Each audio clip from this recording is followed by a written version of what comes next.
बुद्ध पूर्णिमा के अवसर पर एक ग्राम सातों में दुनिया को शांति का उपदेश देने वाले महामानव तथागत गौतम बुद्ध की जयंती है। इस जयंती के अवसर पर मैं सर्वप्रथम जो दुनिया को शांति का उपदेश देने वाले महामानव तथागत गौतम बुद्ध की चरणों में श्रद्धासुमन अर्पित करता हूँ, उनको नमन करता हूँ।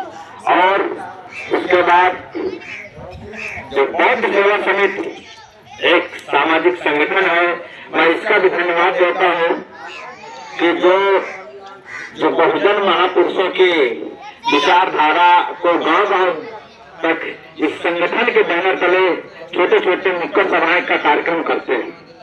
और इस गांव की जो माताएं बहनें हैं इस कार्यक्रम में अपना बहुमूल्य समय निकाल करके आए हुए हैं, उनका भी मैं बहुत बहुत हार्दिक स्वागत अभिनंदन करता हूँ। तो हमारे दादाजी चाचा जी आए हुए हैं, हमारे भाई आए हुए हैं, बड़े बुजुर्ग आए हुए हैं, उनका भी बहुत बहुत हार्दिक स्वागत है। साथियों, आज बैसाख है ना, बैसाख पूर्णिमा है ना, बैसाख जो ये गौतम बुद्ध, अभी आपने उतने देर से जिनका नाम सुना बुद्ध, हमको ये समझने की जरूरत है कि ये बुद्ध है कौन और ये बुद्ध पूर्णिमा क्यों मनाई जाती है। और ये हमारे देश में ये बुद्ध जो बहुत सारे पूर्णवासियां बहुत आती हैं, लेकिन महिलाएं जानते हैं कि जो आज की पूर्णवासी होती है, पूरी साल भर की पूर्णवासी सबसे बेहतर मानी जाती है। मानी जाती है कि नहीं? क्यों मानी जाती है? क्योंकि आज के दिन जो महामानव है इनका जन्म हुआ था। और सबसे बड़ी सहयोग की बात क्या है कि इनका जन्म भी बैसाख की पूर्णिमा को हुआ, इनकी मृत्यु भी बैसाख की पूर्णिमा को हुई, इनकी शादी भी इसी दिन हुई और इनको ज्ञान भी उसी दिन प्राप्त हुआ और इन्होंने जो उपदेश दिया उसी दिन दिया। कितने सहयोग की बात है कि उनके जीवन का जो अमूल्य है, तो इसीलिए एक बहुत बड़ा महापर्व है। लेकिन आज कुछ लोग आए हुए हैं आपके गांव से, कुछ लोग नहीं आए हुए हैं। इस गांव में बहुत सारी जातियां हैं, कुछ जाति के लोग आए हैं, कुछ लोग जाति के नहीं आए। ये आखिर हमको चिंतन करना चाहिए, क्योंकि दुनिया में बहुत सारे देश हैं, लगभग 292 देश हैं।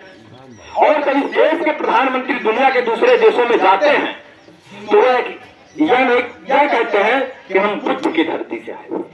मतलब ये जो देश है, भारत देश है, दुनिया में भारत की जो पहचान है वो गौतम बुद्ध के नाम से पहचान है। तो आप ये कल्पना कीजिए कि कितनी बड़ी हस्ती है, कितने बड़े महापुरुष हैं कि जिस देश का नाम उस व्यक्ति के नाम से जाना जाता है। मतलब कोई लड़का अपने बाप के नाम से जाना जाता है, इसका मतलब वो बाप बहुत बड़ी हस्ती वाला।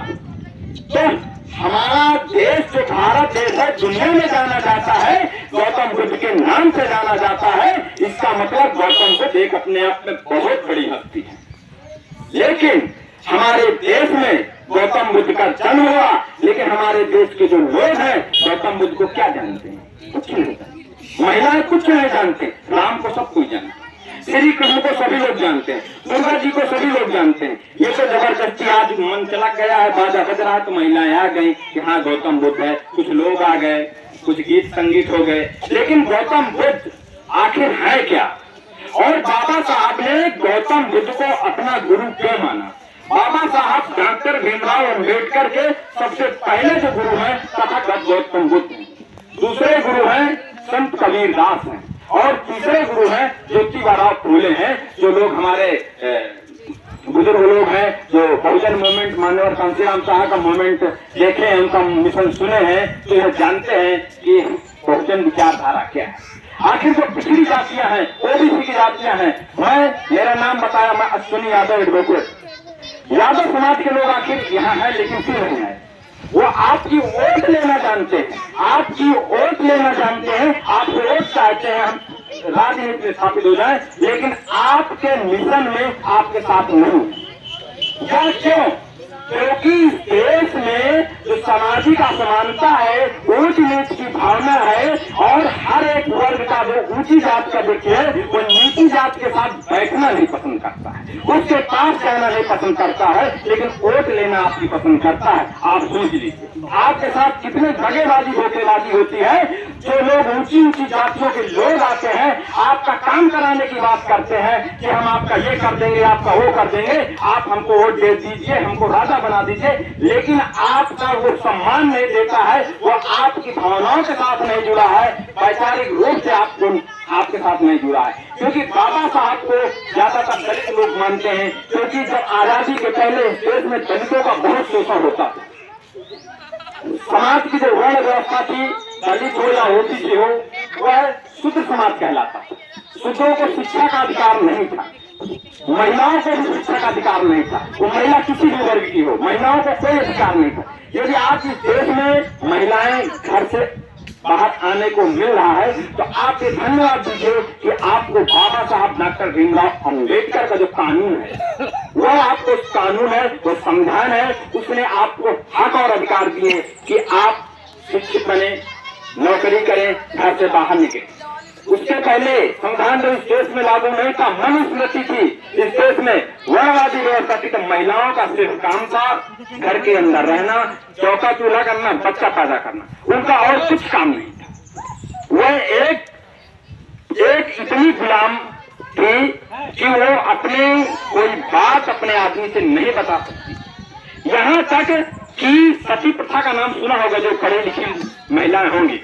सती प्रथा मैं इसलिए आज, क्योंकि गौतम बुद्ध की जयंती है और हम उनको क्यों माने, उनके विचारों से जो देश में क्रांति हुई है, उनकी विचारों से, क्योंकि गौतम बुद्ध ने कोई शस्त्र नहीं उठाया। आपने राम को देखा होगा कि अपने दुश्मन से लड़ने के लिए तीर मार दिया, श्री कृष्ण ने चक्र चला दिया, दुर्गा जी ने धनुष चलाया, क्या क्या नहीं चलाया, लेकिन तथागत गौतम बुद्ध ने कोई शस्त्र नहीं उठाया, अपने विचारों से समाज में परिवर्तन किया।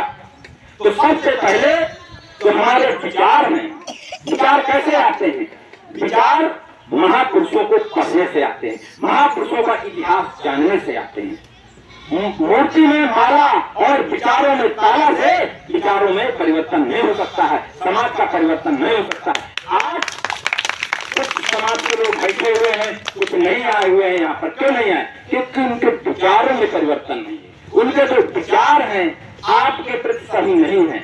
ओबीसी और एससी के जो एक दूसरे से विचार हैं, वोट लेने का तो विचार अच्छा है, लेकिन समाज में एक दूसरे को सम्मान देने का विचार सही नहीं है। जैसे एससी की जातियां हैं, भिन्न भिन्न जातियां हैं, पासवान है, जाटो हैं, ये है तो दोनों अनुसूचित जातियां, एससी जातियां, लेकिन यह लोग एक दूसरे के यहाँ भी खाना पीना पसंद नहीं करते हैं। क्यों? यह एक विचार का परिवर्तन। हम लोग मनुष्य हैं और मनुष्य की कोई जाति नहीं होती है, लेकिन इस देश में मनवादियों ने एक जात का निर्माण किया और जाति को एक सीढ़ीनुमा बनाया। हर एक जात को एक जात से ऊंच बताया, एक जात को नीच बताया, और हर एक ऊंची जात वाला अपनी नीची जात वाली के साथ गलत बर्ताव करता है, क्योंकि वो अपने आप को सर्वश्रेष्ठ समझता है, ऊंच समझता है। तो साथियों, इस देश में शिक्षा नहीं था। मैं बता रहा था महिलाओं को किस प्रकार से यहाँ आने को मिला। सती प्रथा मैं बताने जा रहा था। सती प्रथा क्या थी? जैसे बहुत से लोग बोलते हैं ना कि हिंदू धर्म खतरे में है, तो बहुत से जो हमारे लोग हैं और उनको भी हिंदू धर्म बड़ा चिंतित होते हैं। हिंदू धर्म बचाना और मुस्लिमों से बड़ी चिंता होती है। तो आप कल्पना करिए, अगर हम जिस धर्म की बात करते हैं, जिस धर्म की चिंता करने की बात करते हैं, अगर जिस धर्म आज आजादी के पहले से इस देश